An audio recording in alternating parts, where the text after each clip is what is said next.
toughness and all. So this is another, I already show you that the nano such the nano indentation, and another important aspect which is clubbed with this nano indentation is the nano scratch measurement, that you can scratch and can uh, undergo some sort of a scratch over a distance and get different property. So this nano indentation machine, both we have an indentation as well as the scratch, and both this indentation and scratch is give you an idea about the mechanical property at the microstructural level. That is the importance of this instrument. So this is how the scratch look like. We have taken a micro of this over a certain distance. We have undergo a scratch, and these are the different property. We have already published here a paper in this, and this moreover another aspect we can get the wear rate out of that scratch. We put it in an arcade equation. There is an equation known as arcade equation which is employed for your sliding distance, and taking all those into consideration, we can estimate the wear rate of the material film.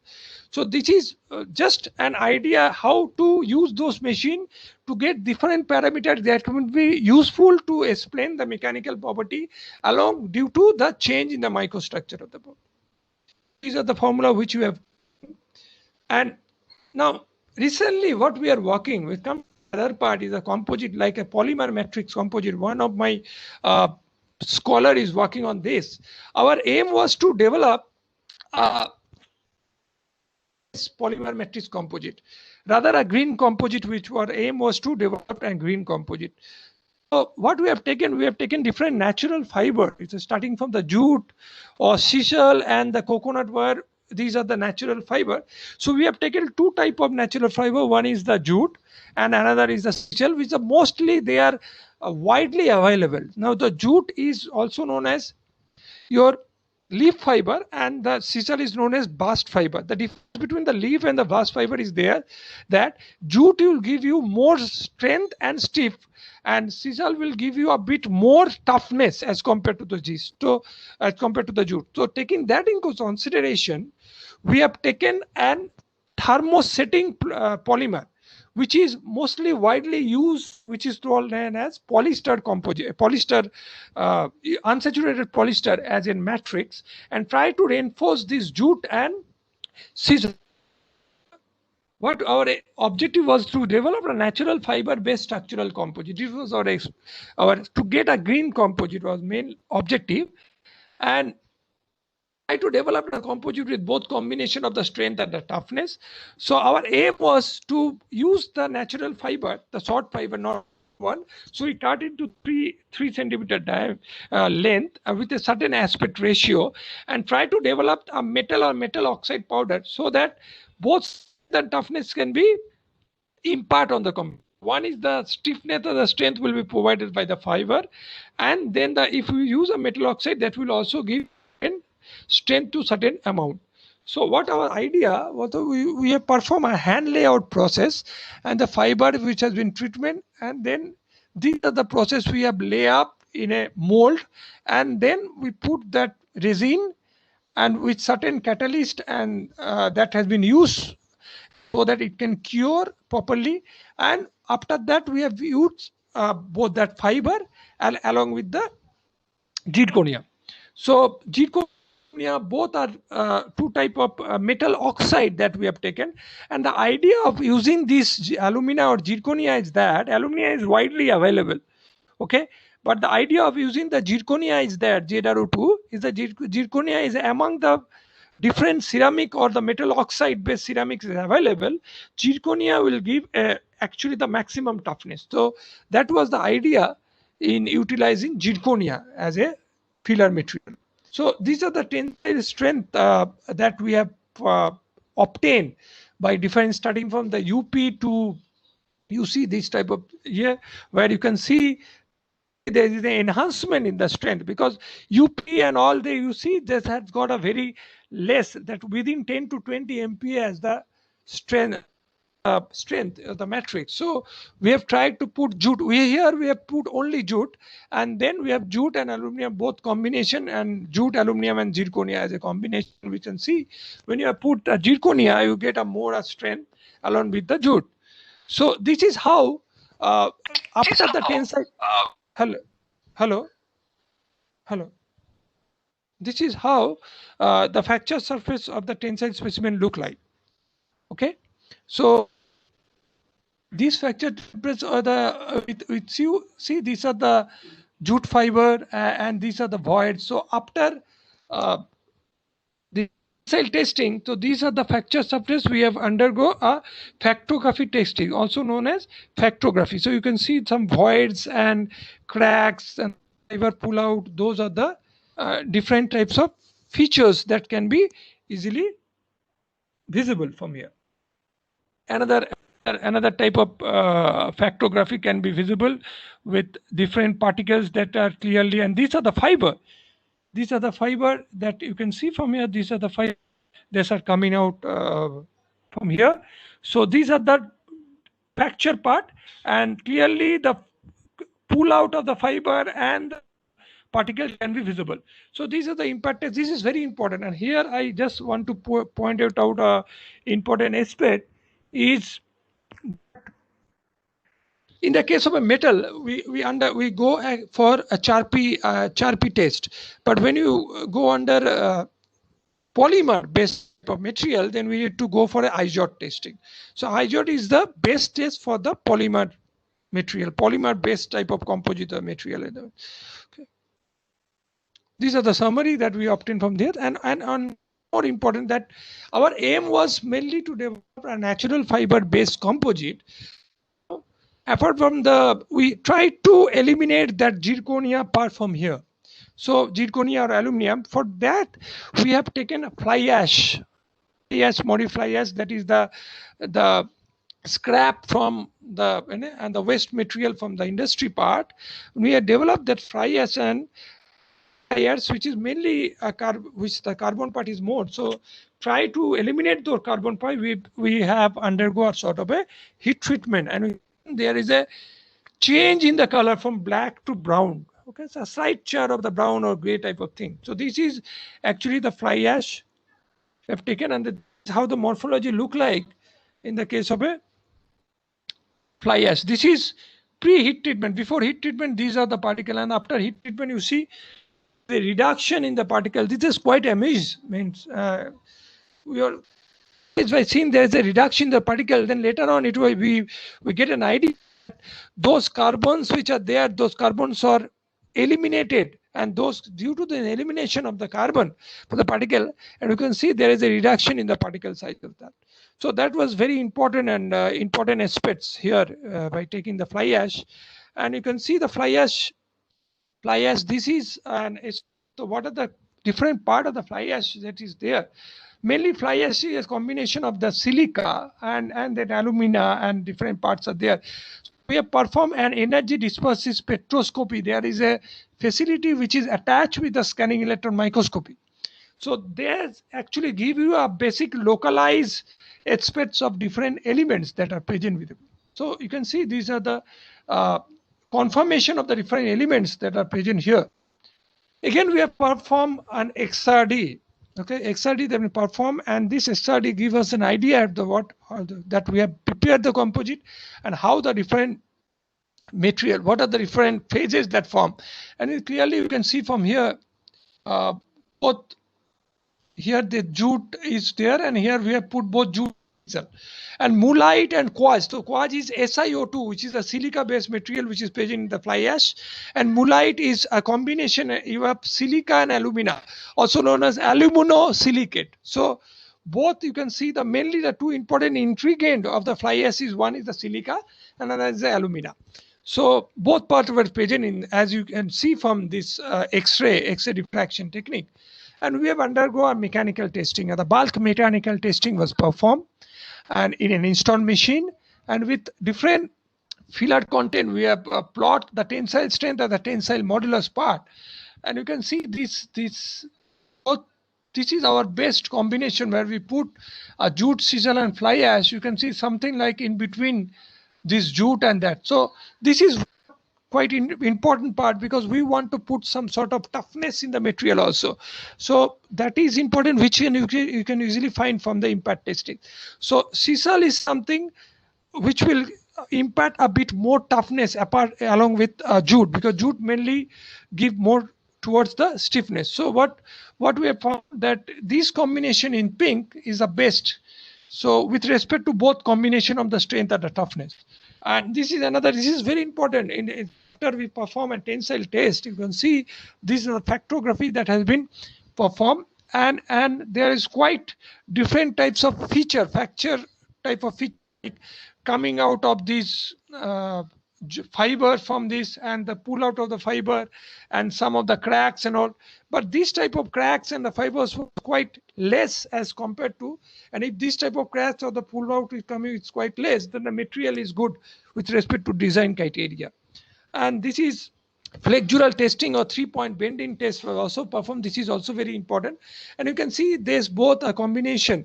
We have get here the pink one, which is a combination which has got a bit less flexural strength, and these are the bending. After those bending testing, this is the factography, and this is important. This is very important. So as you can see from here, the impact energy, you can see the blue mark and this bullet one, this is for a sisal. So again, this if I'm combining both like a sisal and jute along with the fly ash, you can get something like a property somewhere here. So this is another factography aspect. So after this is one aspect where we try to utilize waste material like say waste or the green naturally available material like jute sisal and fly ash, which is the best one. So we just try to utilize this and developed a composite, and that can be useful for greener application. Like that was the main idea. Taking that into consideration, another aspect of our research work mainly devoted towards the biomaterial. So one of my PhD scholar who is already awarded, who have worked on this field of biomaterial. So what is the biomaterial? Is basically a material intended to interface with biological system to evaluate, treat, augment, or replace any tissues, organ, or function of the body. So prosthetic, I think implant is a word which you all are very familiar with. A device designed to replace a missing part of the body or to make the part better. And here we have heard about like replacement of a part with a steel part like stainless steel and all. This is very popular. So the biocompatible metal is mainly S316L. This is a low carbon stainless steel. 316, then titanium and titanium cis aluminum 4 vanadium and nickel titanium shape memory alloy and cobalt based alloy. These are the widely used biometal as a replacement in our body parts, like mainly in the case of a implant. Now out of this, the widely used is the stainless steel 316L because it's due to its corrosion resistance. But nowadays the problem with SS316L is that the modulus is very high. The modulus of the steel is very high. It's more than 2220. It's around 36 GPa, and our human bone has got a modulus around at a most up to 30 GPa and in around. It varies from 12 GPa to 30 GPa. So there is a huge difference in the modulus if you put, and this modulus mismatch can cause and wear and tear. And this is responsible for causing and wear and tear in the material. So this has to be kept into mind. People are mainly switching to titanium based implant. Now titanium has got a modulus around 70 to 110 GPa. Okay, and this titanium cis aluminum 4 vanadium alloy has got around 70 to 75 GPa. So it's very much close to that of a human bone. Along this case, this nickel titanium is the most fascinating shape because this has got a very less modulus around 28 to 40 GPa. But the problem with nickel titanium alloy is that nickel is very, very harmful. It's not very good for our human body. It will react with the human our human effects and may cause up harmful effects. So that is why titanium is not bad for a human. So titanium is used as a biometal. Apart from that, there is two type of other like bioceramic and biopolymer. So we'll mainly concentrate with the bioceramic because I have worked with the bioceramic and biopolymer. Now this osseointegration is a very important word. This is the formation of the direct interface between the implant and the bone without damaging any soft tissues. Now this biomaterial basically again classify into different types like metal, polymer, ceramic, and now we're talking about the biosensors and all. So these you can see from here, the replacement and different parts. So I will come to this is the octopacine fixation of the screw and all. So in the case of a RCT, like root canal treatment in our dental case also, we use this type of screw that has been used. Okay, so what was the main thing of developing a biomaterial is the microstructure. So in the case of a biomaterial, as I was taking a replacement in our bone, whether it's a teeth, whether it is any other part in the orthopedic implant, and anywhere, the most important part is the modulus. So modulus is very less in the case of our human bone. So we have to design something that should have a modulus which is very comparable to that of our human bone. Moreover, you have to maintain a strength. At the strength here is the compressive strength. So for a say for a hip joint type of thing, here design hip joint with both higher strength, compressive strength, and lower modulus is a very challenging problem. It's a very challenging. So that these are the important part. One is should have a high compressive strength, low modulus. It should have a good corrosion resistance and biocompatibility. These four aspects has to be taken into consideration. So now I will focus what we have worked with.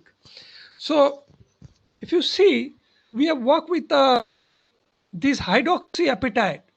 This is a very important mineral part which is present in our bone.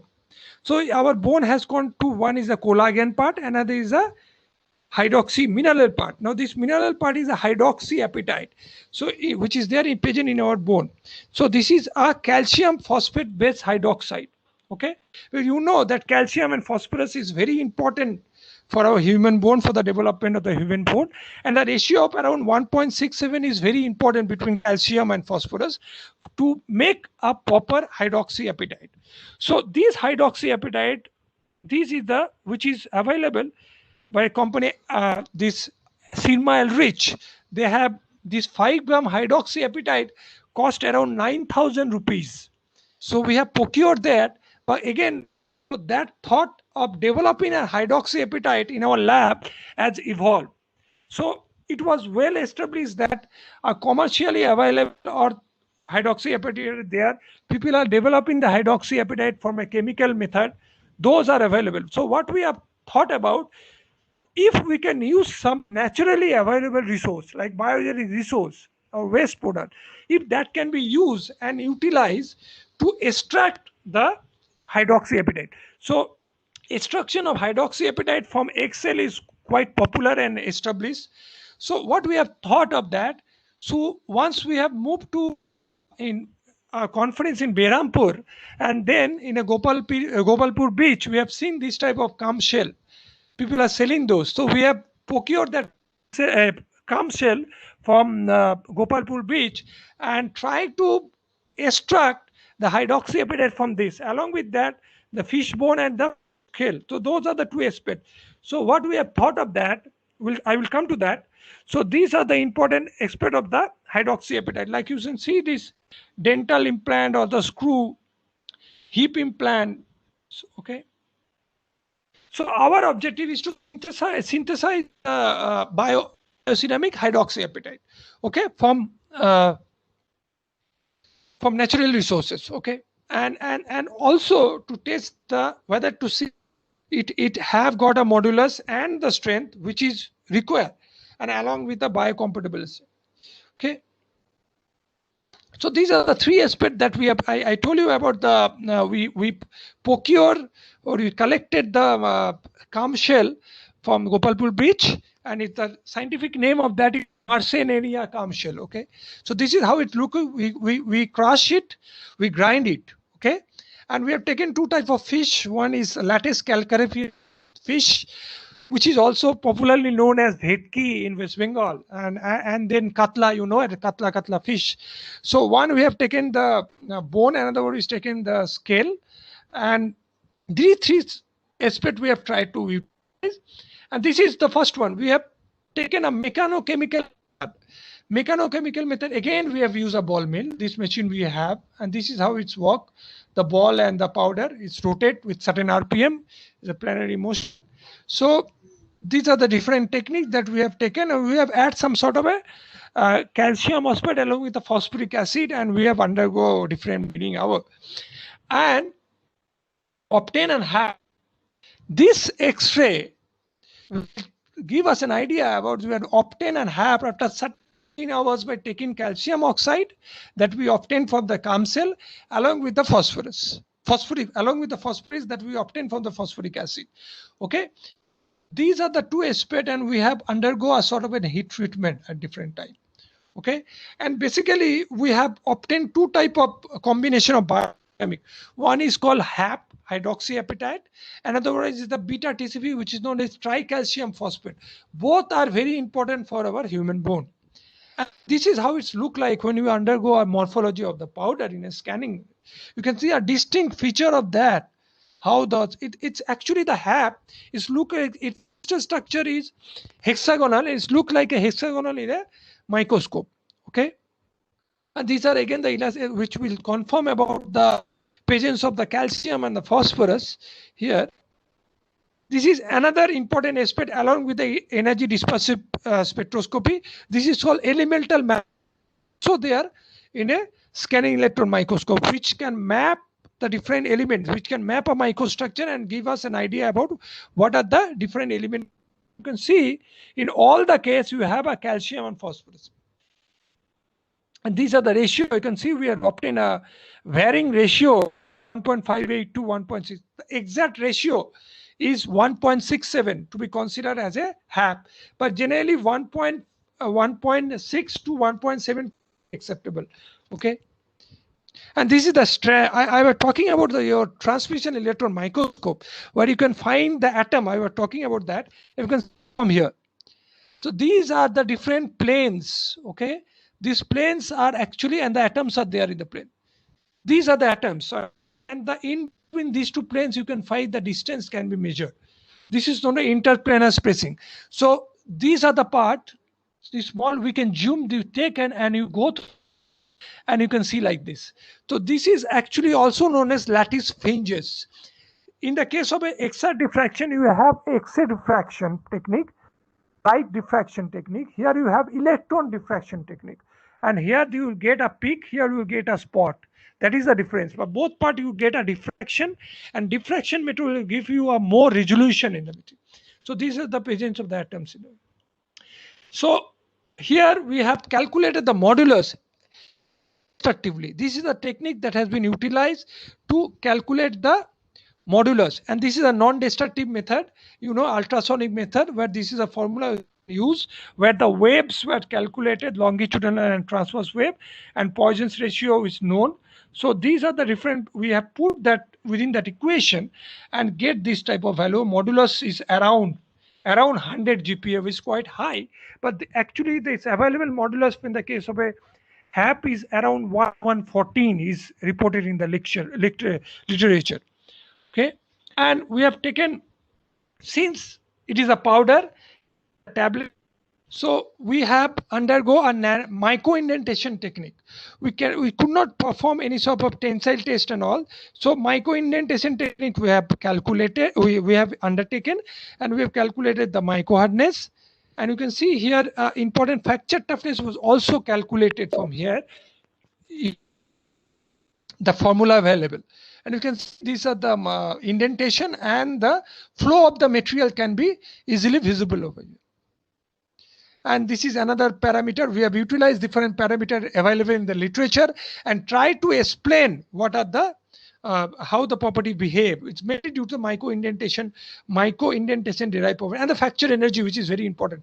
This energy, how much energy the material absorb before fracture is important. That will give you toughness of the material. And you can see It is important. So that toughness is also important along with the strength of the material, because that is also important. So along with the maintenance of the for the biomaterial part. So another important aspect, I was talking about the biocompatibility test. That is also important. You have to see whether it is toxic or not. So we cannot put it in our human body. So you have to go for various tests and all. So this is one of the tests of, it is also known as in vitro cell test. You do not put inside the body, and when you are talking about in vivo, that means you put it inside a body, means and but here we have only, that is not possible in the case of in vivo in any aspect. So we have gone for an in vitro test where we perform an MTT assay type of thing, and you can see this it has shown a quite with different days. It has this red one, which is HAP, which show a good value of this optical density, and higher this value, more the material is biocompatible, more it is non-toxic. Okay. Another aspect, one is the getting that from the Marshallania calm shell. Another aspect is the osteoporosis. This is a wide problem here throughout the globe. No, that the lack in the calcium and phosphorus, the osteoporosis is osteopore bone look like. Okay, so this is the osteopore bone. So see, this osteoporosis is a wide problem throughout. So this osteoporosis, it has been found out that strontium is important to enhance the BMD. BMD is a bone mineral density test.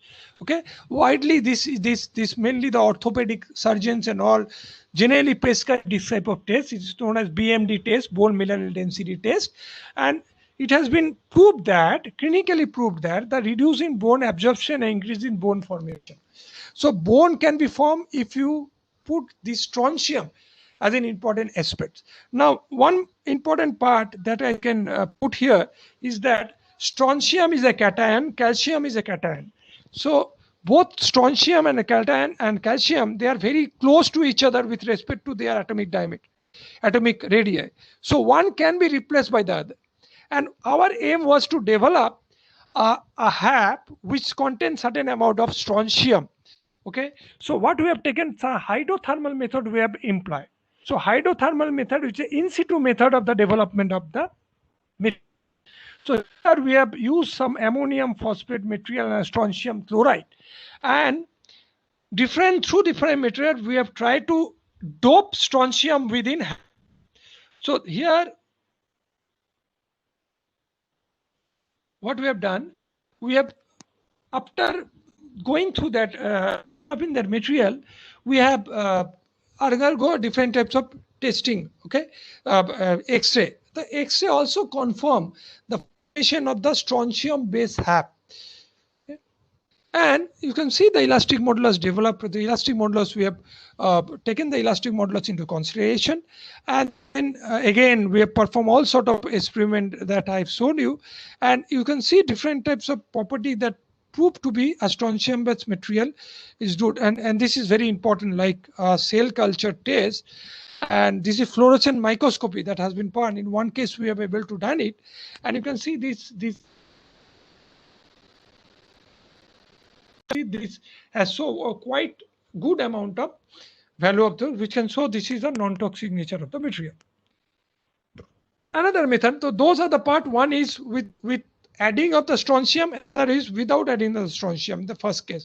Here we have taken the bone, fish bone, like Vetki fish, Lattes calcarifer fish bone, and these are the simple heat treatment technique we have introduced, and simple heat method, and simple heat treatment method has given us in the X-ray and all, it has proved that again the formation of the HAP along with the, so this proof from here. And elastic modulus we have obtained, only we have taken one material into consideration.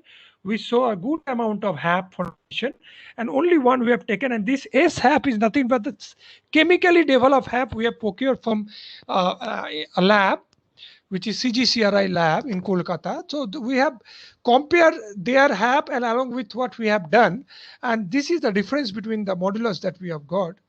And this is with respect to different mechanical property that we have obtained in the latest I'll show you.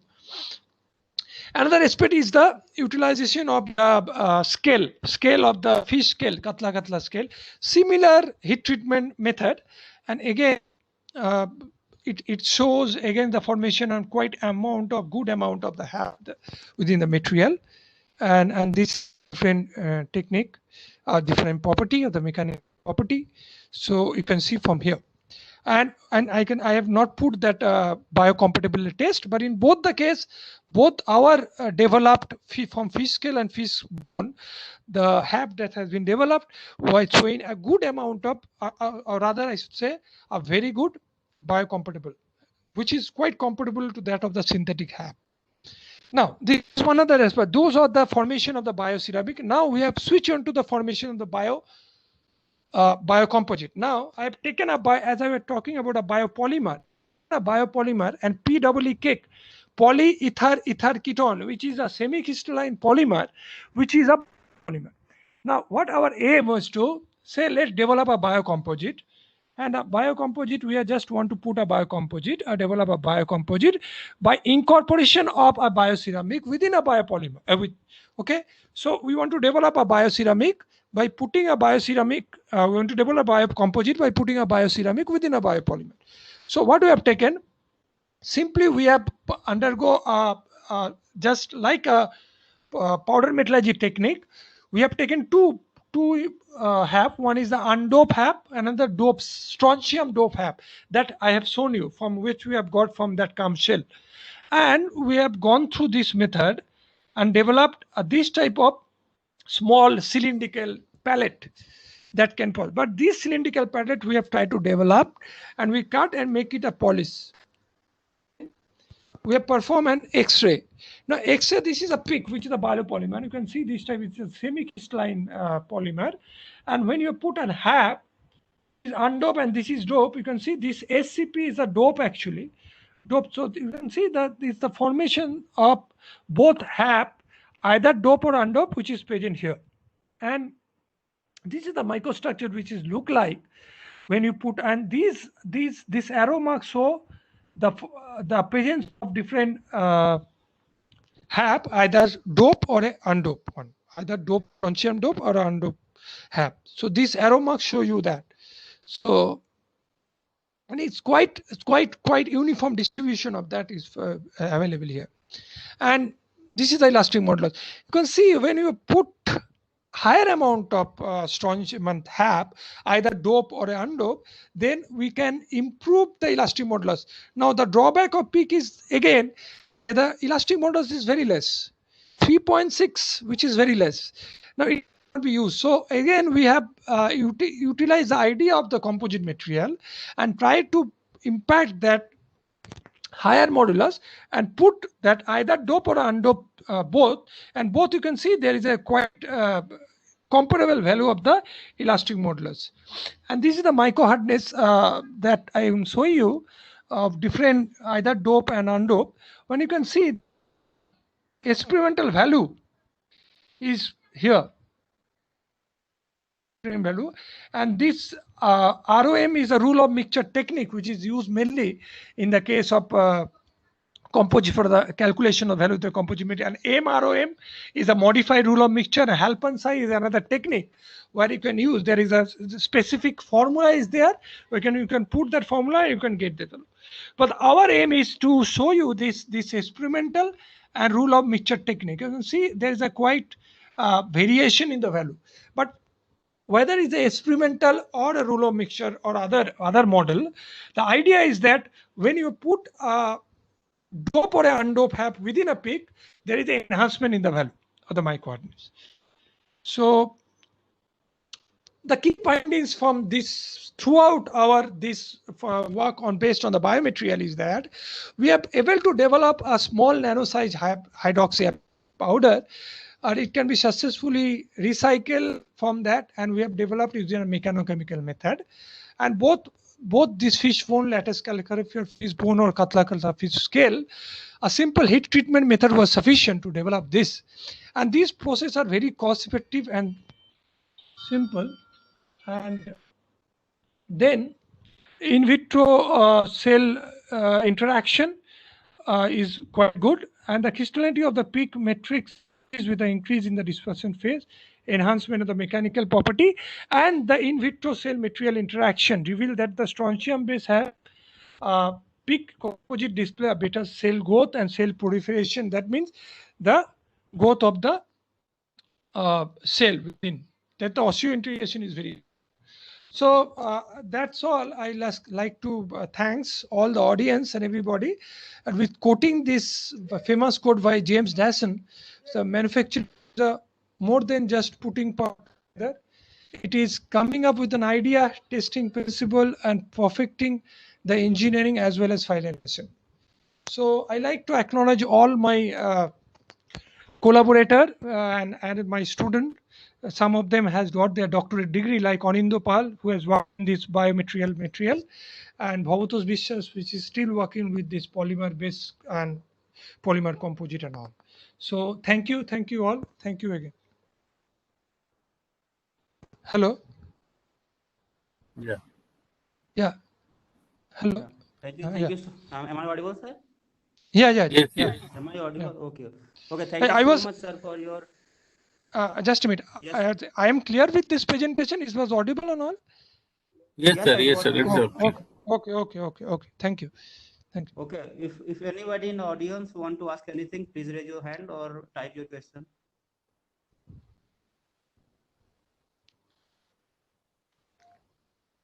If anybody wants to ask any question, they can raise their queries. Or they can share also their questions so that we can send it to Dr. Arijit so that he will clarify it. You can write in the chat also. Okay, they can also write in the chat or directly they can also unmute their mic and ask the question. Yeah.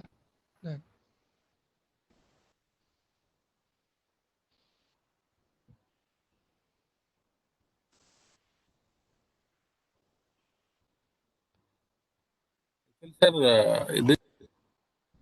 Hello.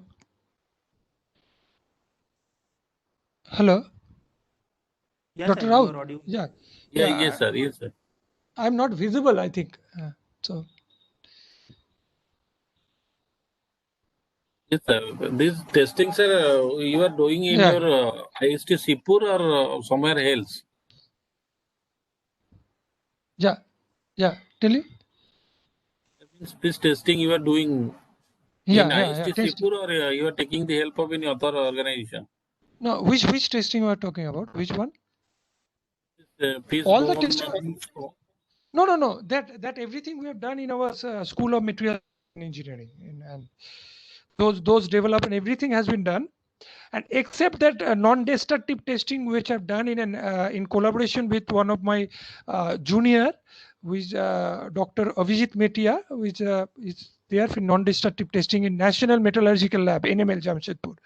So only that one we have done, and transmission electron microscope, obviously it's we have that, it's not working at this moment, so we have taken help of some R&D lab in Kolkata, and like rather test and everything has been done in itself in Shibpur in our institute. I think the participants have not asked any questions. So, sir, over to Anish Shukla, sir. Please conclude. Okay. Thank you so much, Arijit Sinha sir, for your informative and interesting PPT with so many visuals. I was not expecting any questions from participants because it was so much clear in every PPT you delivered it so nicely. So you all started with the historical mechanics, and then different manufacturing processes, powder metallurgy, reinforcement, high energy ball pressing, and so on. And in deal with biomaterial and synthesis like bioceramic HFT. So it was all informative and interesting. Sir. Thank you so much for such a nice presentation. Thank you very much. Thank you very much.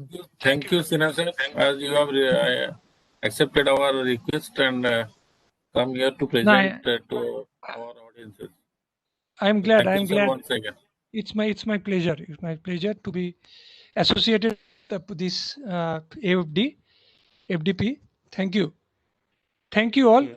So Thank you. okay. Thank you, sir. With this, I hand it over to Vaibhav Kumar for the next guest Okay. of today's FDP. Vaibhav, sir. Okay. Hello. Thank you, Professor Mr. Anish Shukla.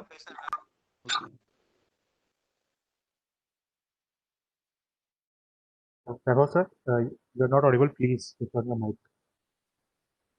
Hello. Yeah, okay. Now you can. Yes, thank you, Mr. Anish Shukla. And now it is the time for the third session of today. And the speaker for this session will be Dr. Paritosh Mahta from BIT Mesra. Dr. Paritosh Mahta, I am audible to you, sir? Yes. Yeah, you're audible. Yeah, you are audible. Okay. Thank you, sir. Now, let us start with a brief introduction of today's speaker, and Dr. Paritosh Mahta. Dr. Paritosh is working as an assistant professor at Birla Institute of Technology, Mesra, Ranchi, and he has completed his BE in Mechanical Engineering from Jalpaiguri Government Engineering College, ME from IIESC Shibpur, and PhD from IIT Kanpur.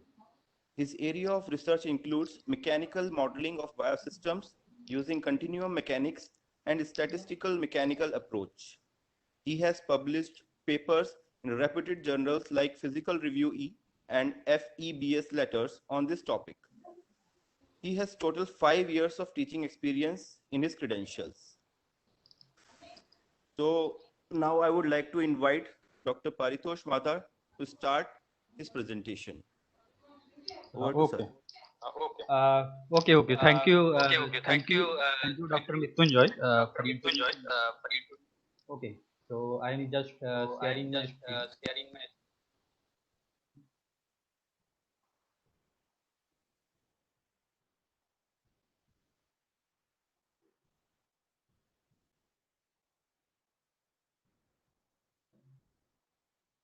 Okay, just it is connecting. I think it's taking some time.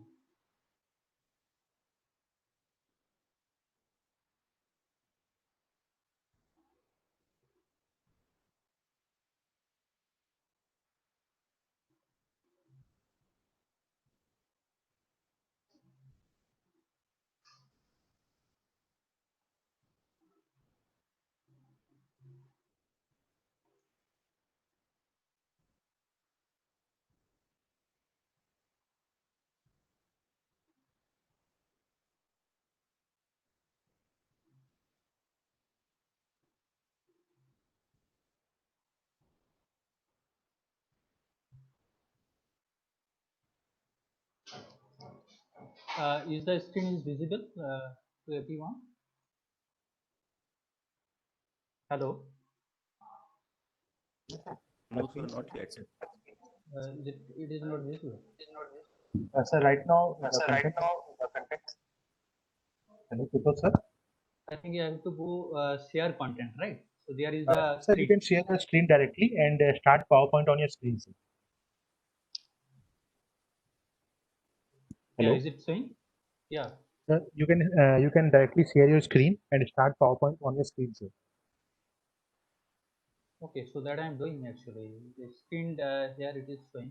So screen. Sir, it will take like 30, 40 seconds. Then your screen will be shared, sir. It is not connected actually. It is connecting. Yeah. So no.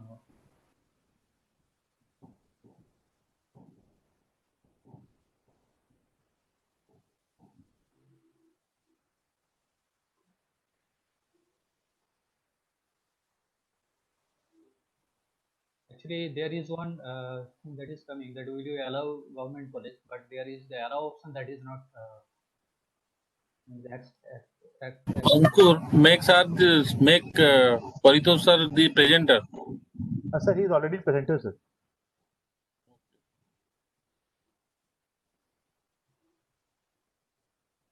Sir, once I will change the privileges, then I will again assign him the privileges.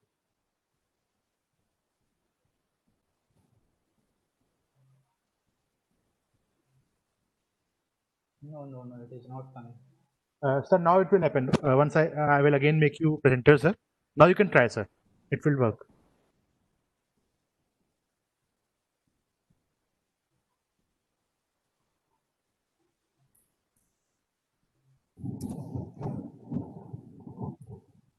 Is it working, sir?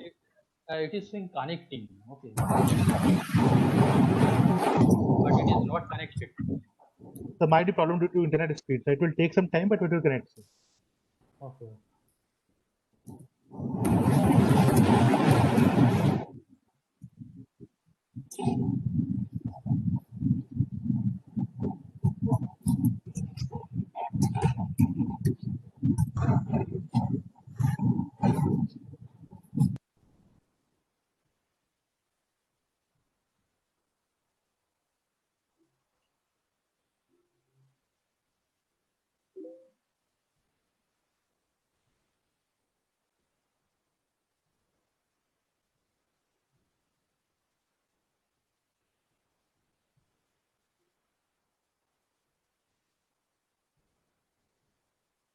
Hello.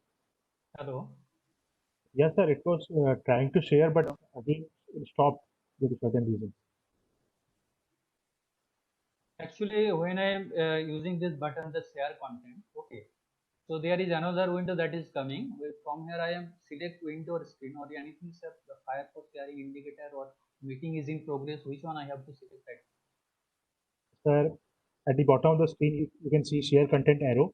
In that, you can go and you can select share your screen, sir. Screen, sir. Is this? At the bottom of the screen. Yeah. Is it visible now? Yes, sir. Something is loading up.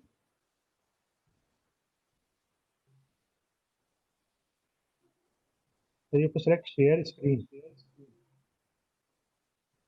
Okay, something is going to load, so it will take some time. Just wait.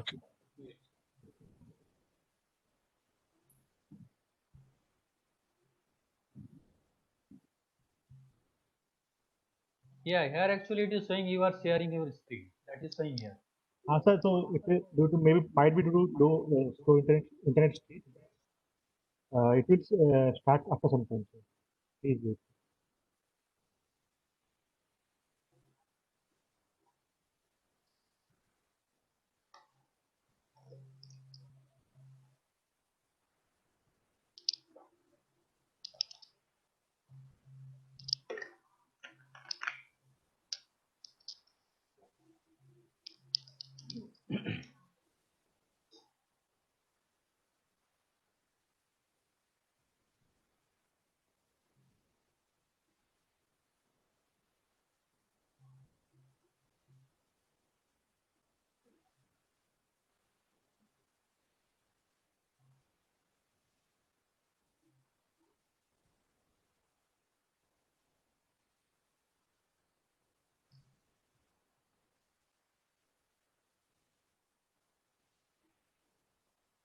Yes, sir. Your screen is visible now. Hello. Yeah, it is. Is it coming? Yeah, your screen is visible now. Your slides are visible. You can now switch on to the full screen mode. Okay. So slide is visible now, na? Yes, sir. Okay. So again, thank you, Dr. Mrityunjay, for introducing me. And also, I'm glad to say that the organizing committee have invited me to as a speaker for this faculty development program. And also, I welcome to all the participants who have joined in this presentation. The topic on which I am going to present today, that is mechanical thermodynamic model for endocytosis of COVID-19 virus SARS-CoV-2. This is not the modeling and simulation on mechanical system, but rather than it is basically the mechanical approach that is on biosystem that has been used here to investigate the endocytosis of COVID-19 virus SARS-CoV-2. Hello. Yes. Sir, Hello. I'm sorry to interrupt you, but sir, can you please switch the slides to full screen mode? Full screen. Yeah, it is in full screen mode now. Okay, sir. Might be due to internet connection. It will become coming after some time. Okay, sir. You can start, sir. Okay. So endocytosis is the process through which any particle, micro or nano element that can enter inside the cell to maintain the cell biological processes. Okay. Now, virus also follows the same procedure to enter inside the cell, and COVID-19, that is the term we are very much familiar. I do not want to tell anything about it. Okay. And SARS-CoV-2, this is the virus which is responsible for the COVID-19. So endocytosis is the process through which COVID-19 virus SARS-CoV-2 that can enter inside the cell. So this is the report that has been given to understand the mechanical thermodynamics. Excuse me, sir. Sir. Hello. Yes. Sir. Yes. Yes. Sir, just make it full screen. Yeah, I have already done it. I have made it full screen. You just go to next slide. You just change the pages. Whether it is visible or not, let us check. Yeah, I have gone to the next slide. Okay, sir. No, it is not actually showing. You stop sharing. Once again, you share. Yes, sir. It is changing. It is now. It is outline. Yeah, now it is outlined. Yes, sir. You just make it full screen. Just press F5. Yeah, yeah. I have made it full screen. Is it visible now? Sir, it is not visible. It is showing the along the in the window of the PowerPoint. It is showing. But if you make full screen, only that page will be shown. Just press F5.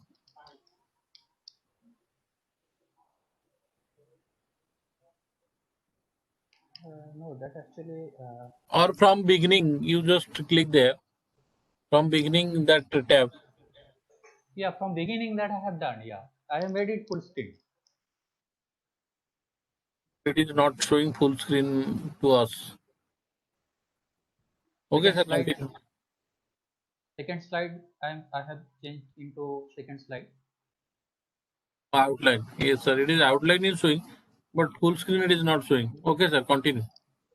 Then continue. It is showing, but not in full screen.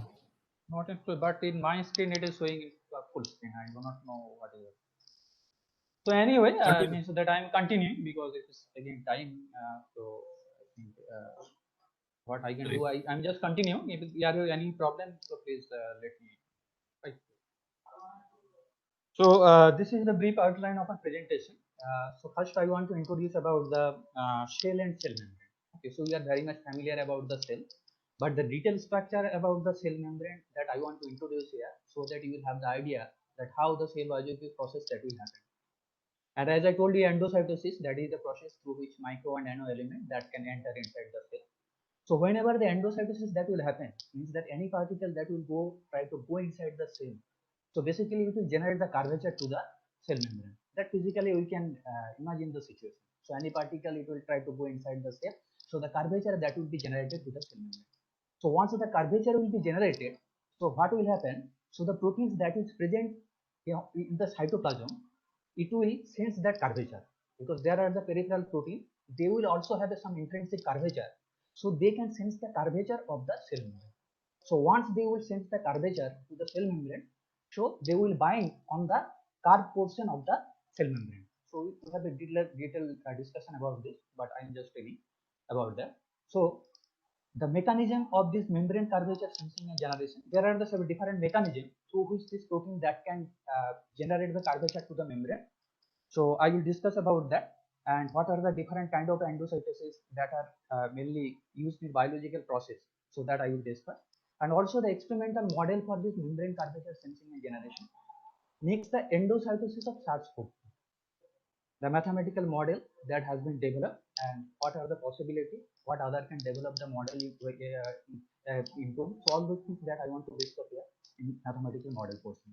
And of course the model parameter, we have taken the information from the literature and also the protein database for the information about the peripheral protein, right? So that model parameter has been used in our mathematical model to investigate that the endocytosis process of the SARS-CoV-2, right? Then the results and finally the conclusion. So this is shell membrane. You can see that we are this is basically a cell. That sectional view of the cell that is shown, and we know that inside there is a cytoplasm, there is the mitochondria, Golgi body, all the cell organelles that will be there, and at the outside of the cell there is the boundary that is called the cell boundary. So this is cell membrane is called because this is basically the plasma membrane. Okay, you see this is basically the plasma membrane, and since the plasma membrane that is used for the boundary of the cell, that's why it is called the cell membrane. All other cell organelles like mitochondria, Golgi body, so the boundary of all those cell organelles will also made by this or plasma membrane. But since the plasma membrane that is being used here for the boundary of the cell, so that's why it is called the cell membrane. Okay. So you can see that several protein, cholesterol, they bind on the cell membrane, and that make the membrane non-homogeneous in structure. Okay. So in the next slide, I have shown you the homogeneous structure of the cell membrane for your better understanding. Okay. So you see that this is the cell membrane that schematically I have drawn for you, and the cell membrane that is made by lipid molecule. The cell membrane that is constructed by the lipid molecule. This lipid molecule is basically one kind of biomolecule which is amphiphilic in nature. Amphiphilic means that it has both hydrophilic part and the hydrophobic part. Hydrophilic, it will have the hydrophilic head that you can see, and the hydrophobic tail. So hydrophilic means that it can bind with water. It likes water, and hydrophobic means it cannot bind with water. It hates water. So the hydrophilic head that can easily bind with the water, but the hydrophobic tail that cannot bind with the water. Or this hydrophobic tail, this is made by the hydrocarbon chain, and hydrophilic that is made by the some phosphate group, right? And this hydrophilic head, it will have a charge, and which will have the negative charge. Okay, but not all the lipid molecule will have the negative charge. There are the neutral charges. There will be the neutralization of the charges, and no charge exists for the there are several hydrophilic head will be there, right? So it will not have the any charges to head portion of this lipid molecule. Okay. Now, two monolayer of lipid molecule, if we sandwich with each other, they constitute the Excuse me, sir. Hello. Sir, your slides are not changing. Slides are not similar. Yes, sir. Now it is visual cell and cell membrane. Now it is visual. I think I will continue like this. Okay, without making the full screen, I think it will be good. If it is working there, Okay. I think it will be good. Okay. Okay. So Okay, I sir, was continue. talking. Okay, so I was talking about the structure of the cell membrane. The two monolayer of the lipid molecule, if sandwich with each other, they will constitute the structure of the cell membrane. Okay, and the structure will be such that the hydrophobic tail, since it does not like water, so it will be at the inside of the cell membrane, and outside there will have the hydrophilic tail, and you will see there will have the negative charges on the surface of the cell membrane. So this negative charge sometimes bind with the positive charge of the protein, that I will show you. So there will have the electrostatic interaction between the protein and the cell membrane, and by using that electrostatic interaction, protein will bind on the surface of the membrane, and they will try to deform the cell membrane, okay, to maintain the cell biological processes. And for endocytosis, that is also one cell biological process. This is important, right? So now the thickness of the cell membrane that varies from 4 to 10 nanometer. So that means it will have a very small thickness. And I want to tell you some difference about the between the cell membrane and the mechanical membrane that we use. Cell membrane has the property that whenever you will stretch, so it will tear out. Means that it will have the it will have the in-plane fluidity. But whenever you will try to bend it, so it can resist bending. Okay, so it will have the in-plane fluidity, but whenever you try to bend it, so means this cell membrane that can resist the bending. But in case of mechanical membrane, whenever you will stretch, either there will have a small deformation, large deformation, so that kind of thing happen. But in case of cell membrane, there will have some constant tension that will be applied. Okay, so if you stretch more, so the cell membrane that will be tear out. Okay, so the thickness of the cell membrane that varies from 4 to 10 nanometers. So this means that this is a very small thickness of this cell membrane have, right? So now coming to the endocytosis, as I told you that endocytosis is the process through which the micro and nano element that can enter inside the cell. There are mainly two types of endocytosis process are used to maintain the biological process. One is called the receptor mediated endocytosis, and another one is called the clathrin mediated endocytosis. So first I am discussing about the receptor mediated endocytosis. Then in the next slide I will discuss about the clathrin mediated endocytosis. Okay. So from this figure you can see that when the particle or these molecules that will come close to the cell membrane, the receptor protein So this, you see this theta. So this receptor, this is basically the protein. So the receptor protein will try to receive that particle or that molecule. So once they will receive, so a curvature to the cell membrane that will be generated. You can see that the curvature that will be generated to the cell membrane. Once the curvature that will be generated, the protein that will present on the cytoplasm, so they will sense this curvature and they will bind it on the sharp portion of the. So here the dot that we have seen. So that this is basically representing those proteins that they can bind on the sharp portion of the beam. So once they will bind, so what will happen? So it will increase the concentration on the surface, their concentration on the surface. So again it will generate the curvature. So by doing that, what will happen? So the particle that will go inside a vesicle, you can see that is a spherical membrane. Biological term it is called the vesicle. So inside a spherical membrane, the particle will go, and outside there will have the coat of the protein, proliferal protein. Okay. So now whatever will be the requirement of the cell, suppose it has to go to the ribosome or it has to go to the mitochondria, whatever the requirement of the cell, depending on this vesicle that will be the carrier of this particle to go into the specific cell organ. Okay, so that is different mechanism by which they can release the particle, but this is the process that is basically used for the endocytosis. And virus, later on you will see that the virus, even the COVID-19 virus, that will also the same process to enter inside the cell. So this is all about the receptor mediated endocytosis. Okay. So now coming to the clathrin mediated endocytosis, these are also similar to that. Here also will have the receptor, but when the particle size that will be very much small. So mainly clathrin protein that will assist to generate the curvature to the membrane, so that the particle can go inside the vesicle step by step. That is the only difference between the receptor mediated endocytosis and the clathrin mediated endocytosis. So earlier that receptor protein that takes the important role for the endocytosis. Now this time the clathrin protein, you see that this is the clathrin coat that will be generated on the top portion of the cell membrane, so to increase the curvature, so that the particle that will, not only this clathrin coat protein, some other domain protein, which is called the bar domain protein. You see that this line that is showing the bar domain protein. So this bar domain protein also sense the curvature of the membrane, so that the particle that will go inside the vesicle and finally it will go to the other cell organ. So this is the clathrin mediated endocytosis. So I think I am able to understand, I am able to give you a little bit of idea about how endocytosis that occur step by step. Okay. So there are other endocytosis. I have not. Hello. I think. Am I audible? No. Hello. Yeah. Okay. I think someone has put their sound on mute.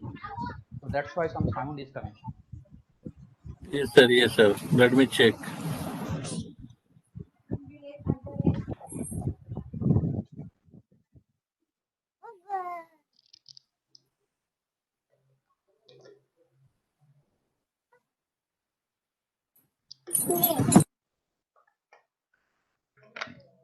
Yes. Okay. Now it is fine. Now Yes.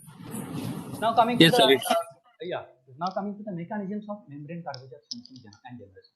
As I told you in the previous slide, that whenever the endocytosis that will happen, so there will be the curvature that will be generated.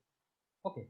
So once the curvature that will be generated, so the protein that is present on the solution of the cytoplasm, right, or inside surface of the cell membrane, so that protein will sense the curvature. Okay. So these are the four mechanisms. These are the four mechanisms for membrane curvature sensing and generation that has been found in the literature. So first one, that is called the scaffolding mechanism. Scaffolding mechanism. Scaffolding mechanism means, now as I told you that at the upper surface of the cell membrane, it will have the negative charge.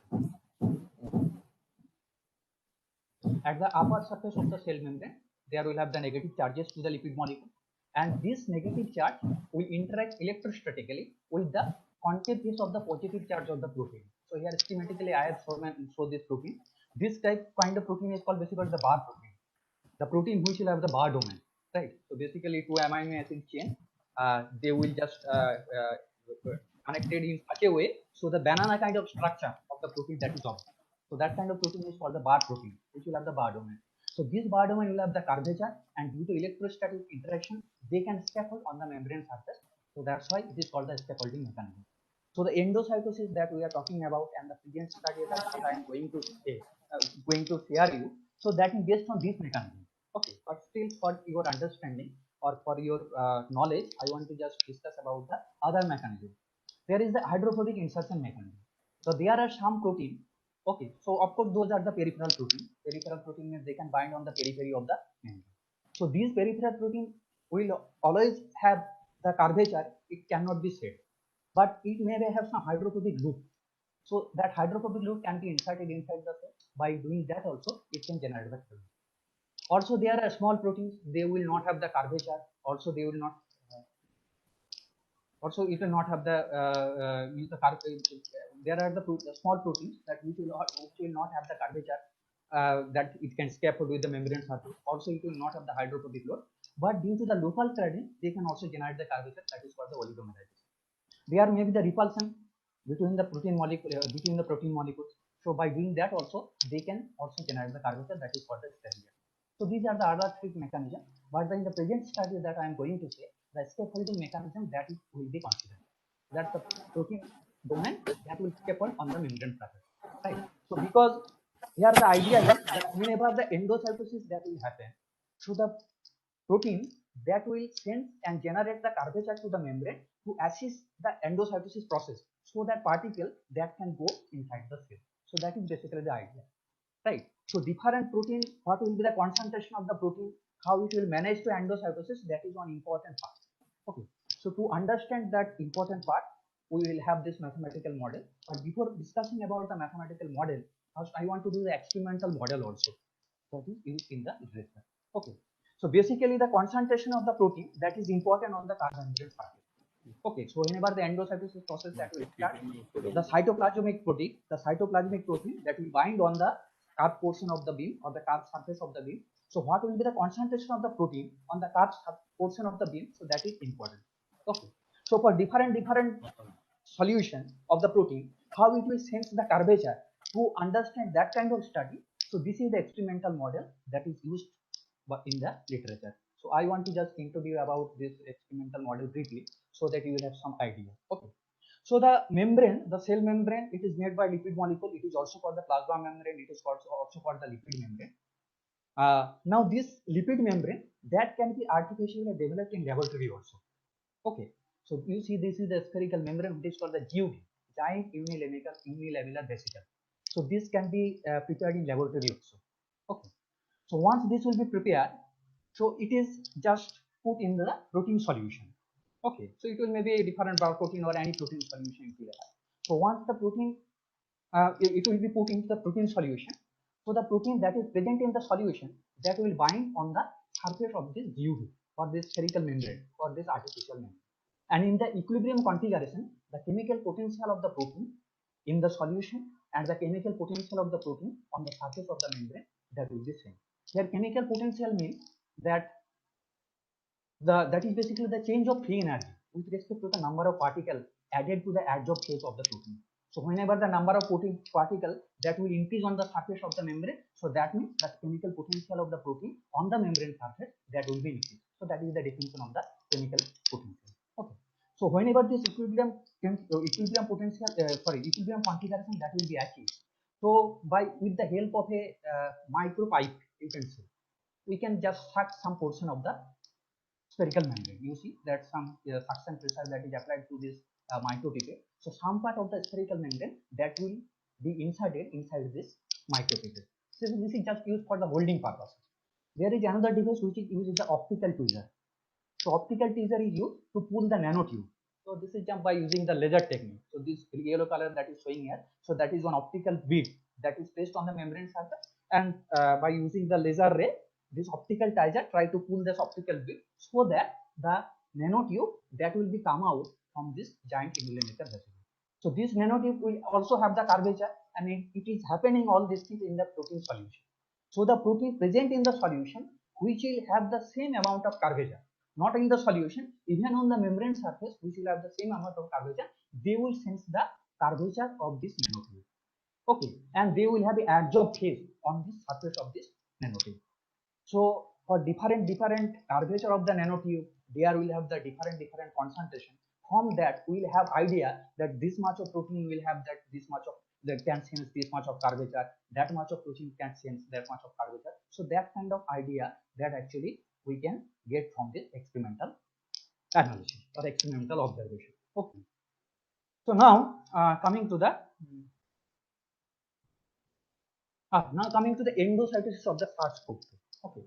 So we are familiar about the virus SARS-CoV-2. So this is thematically I have shown you that it will have the spike glycoprotein. Several times we have seen our TV screen that it is going from this side to that side. Okay. So it is basically a spherical shape, and there is this spike is there. This is basically these are basically the protein which is called the spike glycoprotein. Okay. So once this virus that will come close to the cell membrane. Okay, so the receptor that will try to receive this spike glycoprotein means that it will generate some curvature. Initially, it will generate some curvature to the membrane. You can see that curvature. So again, the curvature when it will be generated, the protein present in the solution. So bottom side that is basically the cytoplasm portion, and upper portion that is outside of the cell. So inside of the cell there will have the protein that will sense that curvature, and it will bind on this dark portion of it.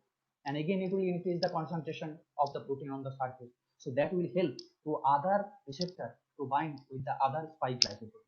Okay, and gradually step by step it will come inside the cell.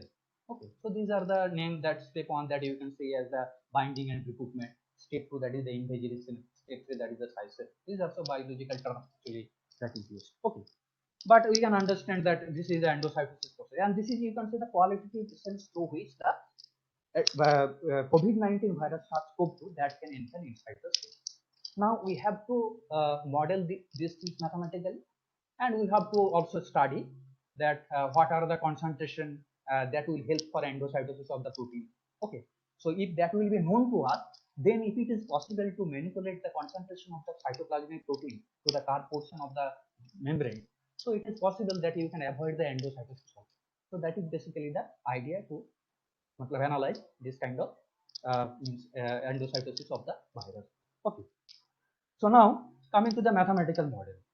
So here we have considered the COVID-19 virus as a spherical particle which will have the radius of rigid spherical particle. Okay.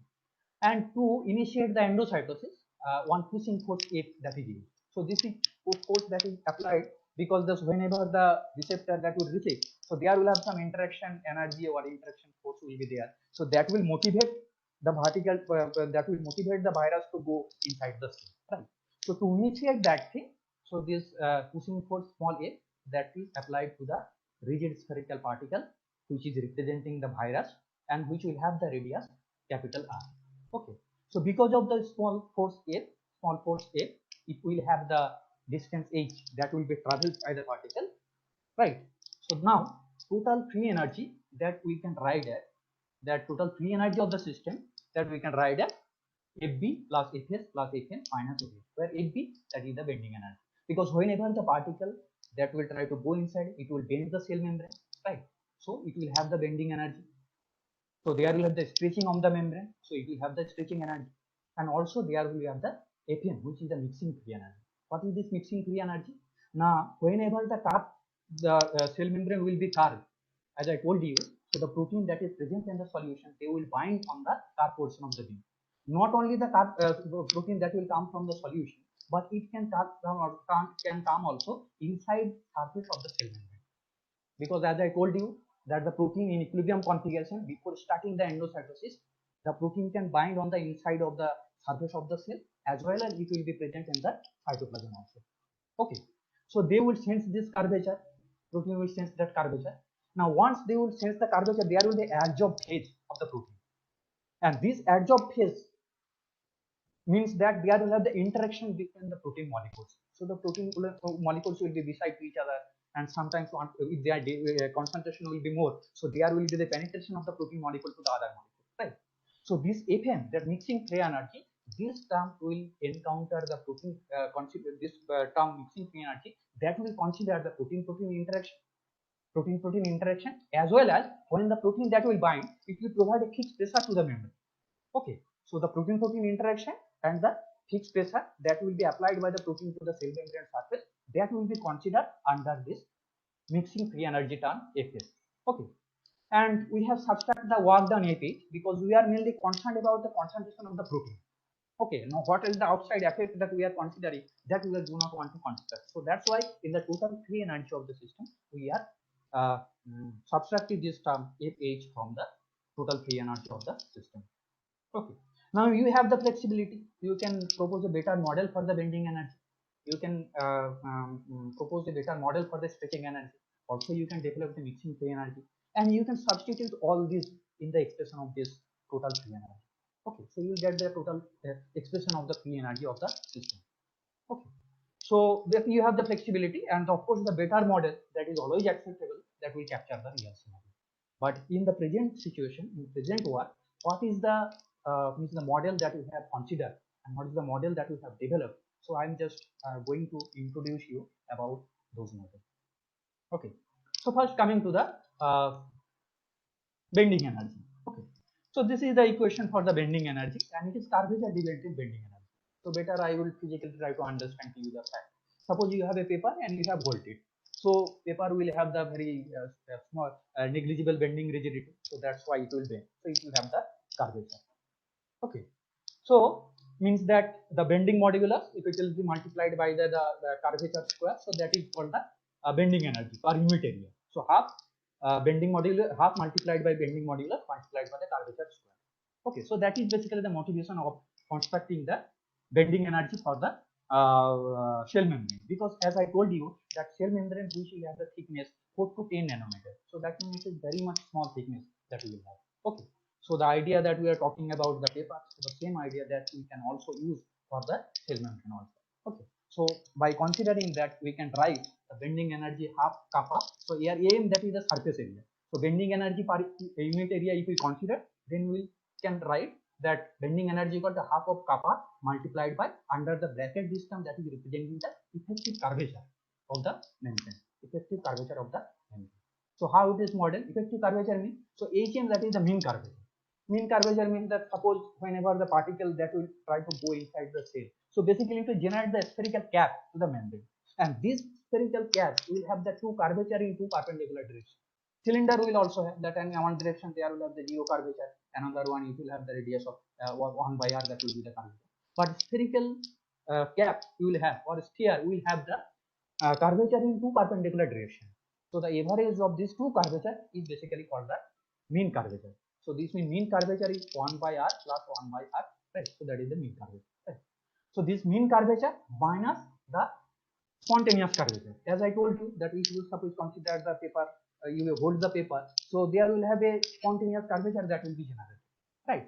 So usually if you want to make it flat, you have to either stretch it or you have to provide some initial tension to the membrane. So that is of course for applicable for the mechanical membrane also, right? Okay, so you have some spontaneous curvature. Now, whenever there will be a spontaneous curvature, so the effect of that spontaneous curvature that we want to remove from our model. So that's why we want to just subtract that curvature. We do not want to consider, because before starting the endocytosis, always there will have the spontaneous curvature. Okay, so once there will have the curvature, so some protein that will bind to that. Okay, so that spontaneous curvature is modeled in such a way that it is linear in protein concentration. It is linear in protein concentration, that is proposed in the literature by this person, the Campbell et al. Right. So it is linear in protein concentration, and the constant of linearity is basically the curvature of protein. As I told you that protein will have the curvature, I will show the structure of the protein later on, so that you will have the protein will have the curvature, but not all the protein will have the curvature, but mainly the protein which participate to the endocytosis, they will mostly have the curvature. Mainly curvature, the protein having curvature, they just assist for the endocytosis of the particle, whether it will be viral or finite element or finite element of the food. So in all those cases, basically this protein having curvature, they assist, right? Okay. Now coming to the stretching energy. So stretching energy means that, as I told you, that the membrane is fluidic in nature. So means that if you stretch it more, so it will tear out. Okay. So there it is assumed that this cell membrane is connected to some lipid reservoir, because it is fluidic in nature. So once it will stretch, the other fluid molecule fill that vacuum. So there will be some constant tension that will be generated. And as we know that the diameter of the cell, if you consider, so that varies from 1 to 100 micrometer, and in comparison to that, the virus particle will have the diameter, the COVID-19 virus that we are talking about, so it will have the diameter, it varies from 100 to 125 nanometer. So in comparison to the cell membrane, of course, that the particle that is very small. So we can assume that cell membrane to be connected with the lipid determinant, so that the constant membrane tension is considered. Okay. So sigma is that constant tension, membrane tension that we are considering, and this sigma varies from 3 to 300 piconewton per micrometer. Okay. So the stretching energy that will be sigma multiplied by AM, where is the AM is the surface area. Surface area means the curved portion of the surface area of the curved portion of the membrane that is generated during the endocytosis of the virus that I am talking about. So here AM is basically the area of the curved portion of the shell membrane, right? So now, so we have so far developed the bending energy, stretching energy. Now we have to develop the mixing free energy. Okay. So now, before going to the mixing free energy, first I want to introduce about the structure of the bar protein. So this is, you can see the structure of the bar protein. So as an engineer, I think this is sufficient. The detailed structure of the protein that is not required, but from here we can see that it will have the curvature. So this is just a banana kind of structure that we can see, and it will have a curvature, intrinsic curvature it will have. So this curvature basically, if it will match with the curvature of the membrane, so easily this protein can fit with the membrane, right? It can easily bind with the membrane. And if you see from the top, then you will see, so this protein will have the elliptical shape. Okay. So this protein will have the elliptical shape. So now there will have the adsorb phase. So they are these proteins that will bind on the surface, whether it is a spherical membrane surface, whether cylindrical membrane surface, or it is a flat membrane surface. So there will have the adsorb phase of the protein, means the several proteins that will bind. So once several proteins that will bind, so there will have the interaction between the protein molecule. So you have to consider the interaction between this protein molecule. Okay, and of course you have to consider the shape of the protein molecule. So these are the things that we have done. Okay, we have considered the protein molecule as elliptical particle, and this is the protein that I am talking. This is basically for the peripheral bar protein. There are several bar protein: F bar protein, endophyllin N bar protein, amphiphyssin N bar protein, erpaptin bar protein, PX bar protein. These are the name of the bar protein. They present on the cytoplasm of the cell, right? So this shape of the protein molecule that can be represented by an elliptical shape. So what we can do, we can consider the interaction between the elliptical particle, and by using the statistical mechanical approach, we can develop the free energy. Okay, so that is basically the idea. And since the protein molecule are soft molecule, so the soft intermolecular potential that can be used for the interaction between the protein molecule. Okay, so by considering that, we have developed the free energy. So that I am coming now. Oh, so this is the mixing free energy. Okay, so this is the term that is mixing free energy. But I want to just motivate you with this term. So the first term Fm theta, that is the free energy per unit area due to protein-protein interaction. So this term will only consider the protein-protein interaction. Now the Pm, that is the fixed pressure of the proteins on the membrane, and the second term that is representing the chemical potential of the protein bound on the membrane surface. Chemical potential that is due to the chemical potential of the protein bound on the membrane surface. So to motivate you this term, I can tell you that before starting the endocytosis, so the cell that will be in equilibrium configuration, and in this equilibrium configuration, what will happen? The protein that is present in the solution of the cytoplasm and the protein present on the inside shell membrane surface, the chemical potential for these two cases will be same. Okay, so but we do not want to consider that effect.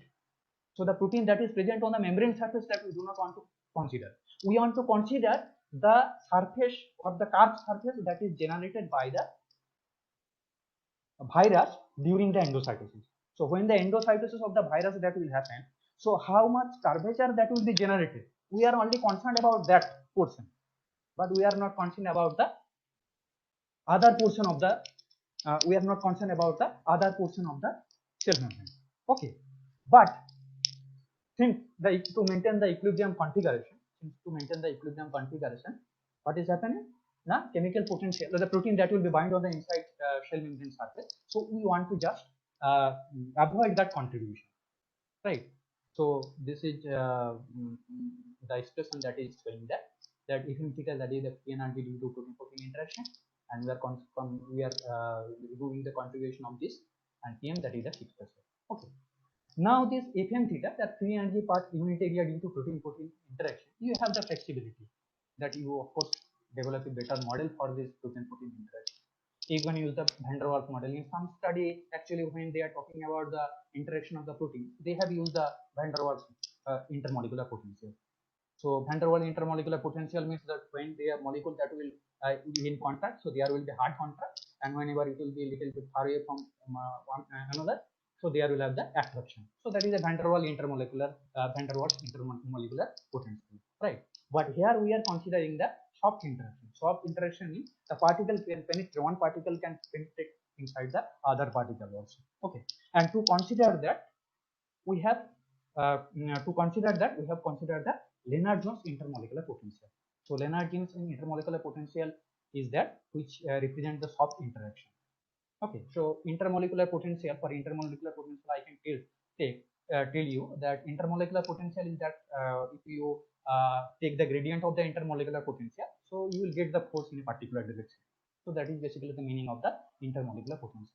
So we have considered the elliptical particle of the we have considered elliptical shape of the protein. We have considered the soft interaction between the protein molecule by considering Lennard-Jones intermolecular potential, and earlier we have developed the expression of the free energy per unit area. You see that Fm theta, this expression that we have developed earlier, and that is available in this paper. If anyone is interested, so he can look this paper that has been published on 2014. Okay, so there actually we will have a total derivation that how we have developed the free energy to consider the protein-protein interaction. Okay, and Kb, that is the Boltzmann constant. T is the absolute temperature. AA, that is the attraction parameter. A are repulsive parameter. D is the height parameter, and alpha is representing the shape aspect of the protein molecule. Means that when alpha will be greater than 1, so that will be elliptical shape. But if alpha will be equal to 1, so it will have the circular particle, right? So there are some studies they have considered protein molecule as a circular particle, or there are the proteins which can be considered as a circular particle.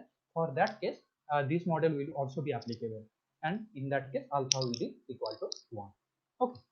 So now, so far means that we have developed the free energy, bending energy, stretching energy, mixing free energy. Now we can substitute this into our total free energy expression that we had shown at the very beginning. Okay, so there we can substitute, and after that we can non-dimensionalize that equation, and the non-dimensionalized equation that is being shown here, because I'm not going into details of the whole mathematical algebraic manipulation, but still I wanted to show you. The reason is that when I will show you the result, so this thing will come in your mind that from where this thing has come, we do not understand. Okay, so to give a glimpse about that, I have shown you that how the free energy expression that has been constructed. So this is the non-dimensional free energy expression that is possible to get, and these are the non-dimensional quantities. Okay, so now for the equilibrium configuration of the spherical membrane cap. Spherical membrane cap means that the curved portion of the membrane surface that is generated due to the endocytosis of the virus particle. So if you consider the equilibrium configuration of the membrane, earlier you can see that this expression F, which is the function of R. So R is the radius of the virus particle, and theta is the protein concentration on the membrane surface. So this capital A, which is the non-dimensional free energy, which is the function of capital R and the theta. Okay. So means that for equilibrium configuration, we have to do del F del R equal to 0, del F del theta equal to 0. If you do that, we will encounter with these two equations, and after some algebraic manipulation, you will get this final equation. So by considering the parameters, by choosing the parameter, now you can get the protein concentration from this equation. You can get the protein concentration from this equation. Basically, you have to solve this equation for the protein concentration, and that can be done by using with the help of MATLAB or any other software. You can do that. Okay. So now, so this is the stability criteria of the membrane, and which leads us to del to Fm theta del theta greater than 0. Okay, and the parameter that we will choose, of course, that it has to satisfy the stability criteria. Okay, so now coming to the model parameter. So we have used alpha, B, A, AR, CP. So these are the model parameters that we have used. So for different protein, basically we have used the role of the bar protein only. So for different bar protein, we have determined the parameter, the system parameters that we have used so far. From the we have taken the information from the protein data bank. So these are the PDB ID for A bar, endophyllin N bar, amphotericin N bar, apoptosin bar, and TS bar. And also we have taken the information from all this literature to get finalize the system parameter. And CP, that is basically the intrinsic curvature of the protein, or the curvature of the protein. Okay, so now separately we will consider, or individually we will consider the role of all these proteins. So let us consider that in the cytoplasm there we have the only A bar protein. Let us consider in the cytoplasm we will have only the endophyllin N bar. In the solution there is the amphotericin N bar. So separately we consider the role of all these proteins and in our model, and we want to determine the protein concentration of this protein to assist the endocytosis. Okay, so that will give us the following results. Few results that I want to show you here. So this is the result actually that we have obtained. So I just want to explain the result. So here A means that the H equal to R by 2. So figure A, that is saying H equal to R by 2, means that the 1/4 of the penetration. So figure B, that is representing the half of the penetration, and 3/4 of the penetration, that is represented by figure C, and figure D, that is the full depth of penetration. Okay, so the model parameters that I have shown in the previous slide, we have used those model parameters, and we have seen that endophyllin that does not participate on endocytosis. So here one thing that so theta m, horizontally we have taken theta m, and theta, that is the we have taken vertically. So what is the significance of theta m? Theta m is the concentration of the protein inside the cell membrane surface before starting the endocytosis. That is theta m. Okay, and theta, that is the protein concentration on the card membrane surface. So if theta will be less than theta m, then it is expected that the protein that is coming from the membrane surface itself. But if it happens that theta that is greater than theta m, so it is expected that the protein that is coming from the cytoplasm also, not only from the membrane surface, inside cell membrane surface, but it will come from the cytoplasm, solution of the cytoplasm also, right? So now from here you will see that endophyllin N bar protein, the model parameter that have been used for that has been used for the endophyllin N bar protein, it does not satisfy the stability criteria that we have shown earlier. I have shown earlier, right? So from there we can say the endophyllin N bar does not participate on endocytosis. So up to the half depth of penetration, other four bar protein they participate, but at the full depth of penetration, so there will have the three proteins, A bar, erpaptin, and PX bar. They can only assist to the endocytosis.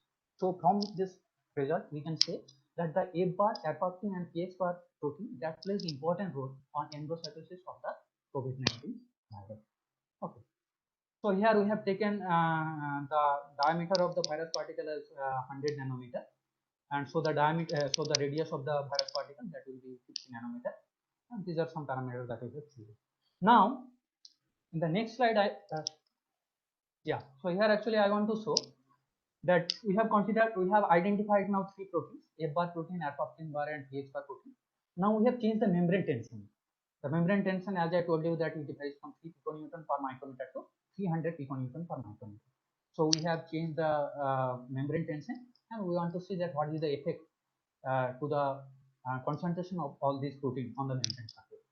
And it is observed, of course, the increasing membrane tension that increases the protein concentration, because as the tension that will be increased, so the protein will have a more space to the bind on the membrane surface, and that will increase the concentration of the protein on the membrane surface.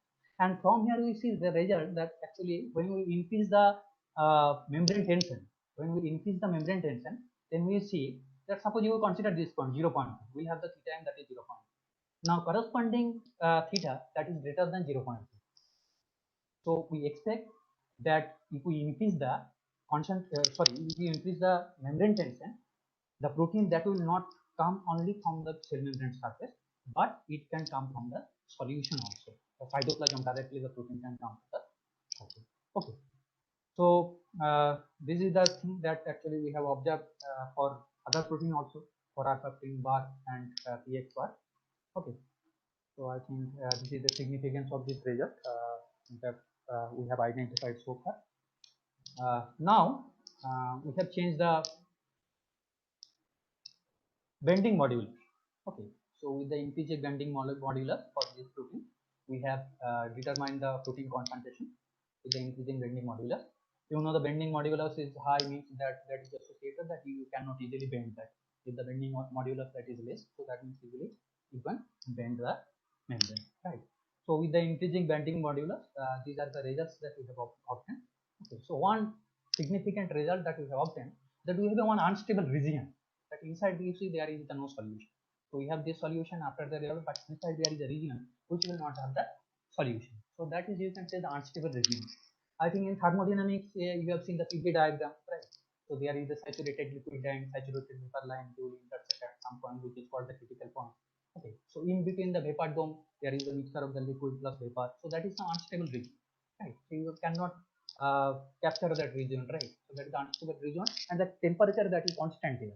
Okay, so and we can say that pressure volume that is coexist with the temperature, right? So that kind of coexistence we can say there. Okay, so since we have observed this unstable region in the solution with the increasing bending modulus, then we can say that this theta m that is also coexist with some other system parameter.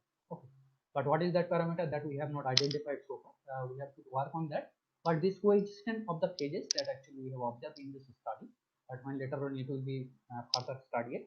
So I think this will be captured, that what is the parameter that is help to coexist theta and theta with the theta and the theta m. Okay, so different proteins actually that we have observed. Okay, and this is the result actually that we have. So these are three results actually that we have so far developed, and mainly different here we wanted to study the role of the proteins, basically that how much concentration it will have, that much of information it will be available to us. So, and if it is possible to manipulate in some biological process or somehow, that we can avoid the binding of the protein, so the endocytosis process that can be also be resisted, so the virus particle that cannot go inside the cell and it cannot infect the cell. Okay, so that is basically motivation of this work was initially, and by constructing a mechanical thermodynamic model, we have just tried to study this thing. This is just, you can say, an engineering approach. We are not considering the means the detailed structure of that this much of protein, it will have the amino acid chain, it will have this bond, that bond, all those things, kind of things that we are not considering now. But this is just an engineering approach that is followed to study the endocytosis of the COVID-19 virus. Okay, so this is the work that we have done up to this much, and these are the conclusions that I have already explained, that endophilin N bar protein that does not participate on endocytosis, F bar, F-actin, and PX bar play important role on endocytosis, and increasing membrane tension that increases protein concentration on the membrane surface, that is quite acceptable, and the unstable region in the solution that signifies that the theta and theta n coexist with other system parameters.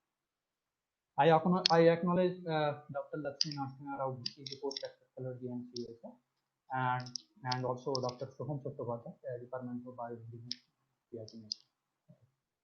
So I think I had finished it 5 minutes before. Okay, so thank you. Now, if you have any question, please ask me, and I will try to give the answer of your question. Because this is the biosystem, I think several things that will be unknown to you, right? So as much as possible, that simply I have tried to understand you, so that you will have an idea and how the model has been constructed.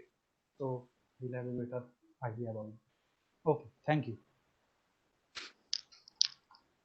If anybody has any questions, then he can ask Paritosh sir.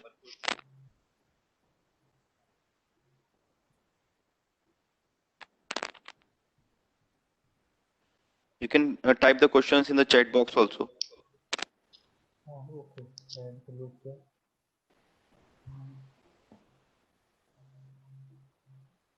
Okay.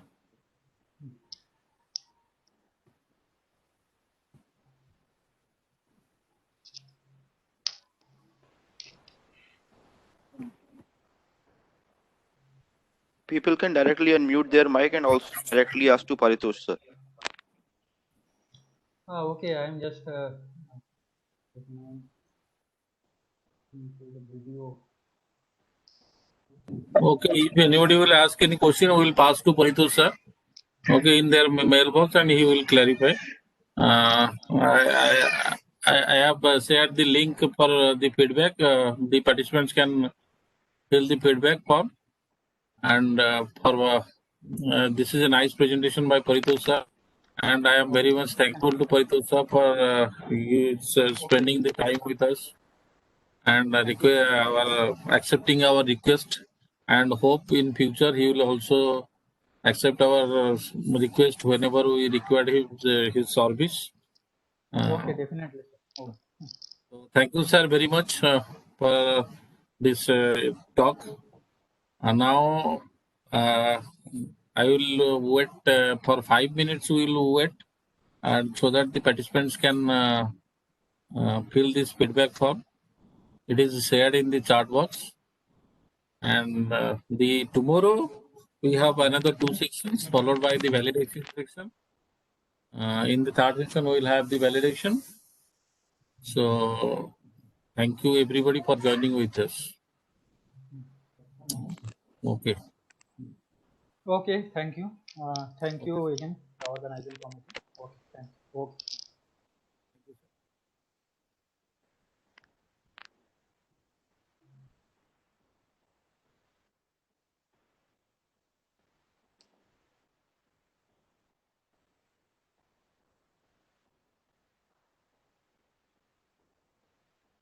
Hello? Bhagav. Yeah. Hello? Yeah. Hello, Vaibhav. Hello? Yes. Now okay. Feedback link is shared. Everybody, please fill up Yes, the sir. feedback link. Okay. Now Yes, I'm sir. going Now I would like to to end the. conclude. Okay. Conclude. The connection, the data connection is lost. Okay. It is audible. Vaibhav.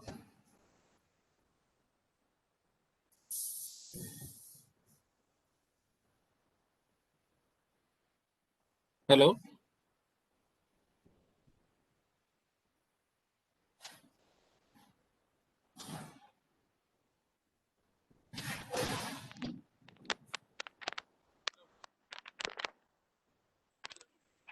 Yes, Vaibhav.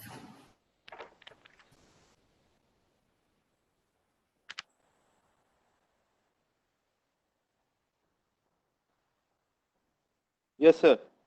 Ah. Now I'd like to conclude that it was a very informative and interesting presentation regarding the modelizing of endocytosis of COVID-19 virus using a mechanical thermodynamic model. As we know that endocytosis, which is which is a biological process, has been modeled using a mechanical thermodynamic model.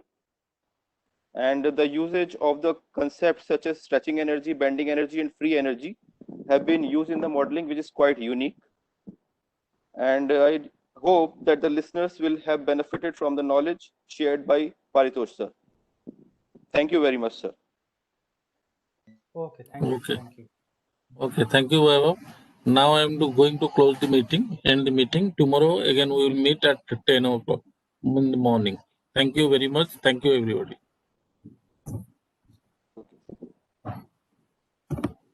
Okay.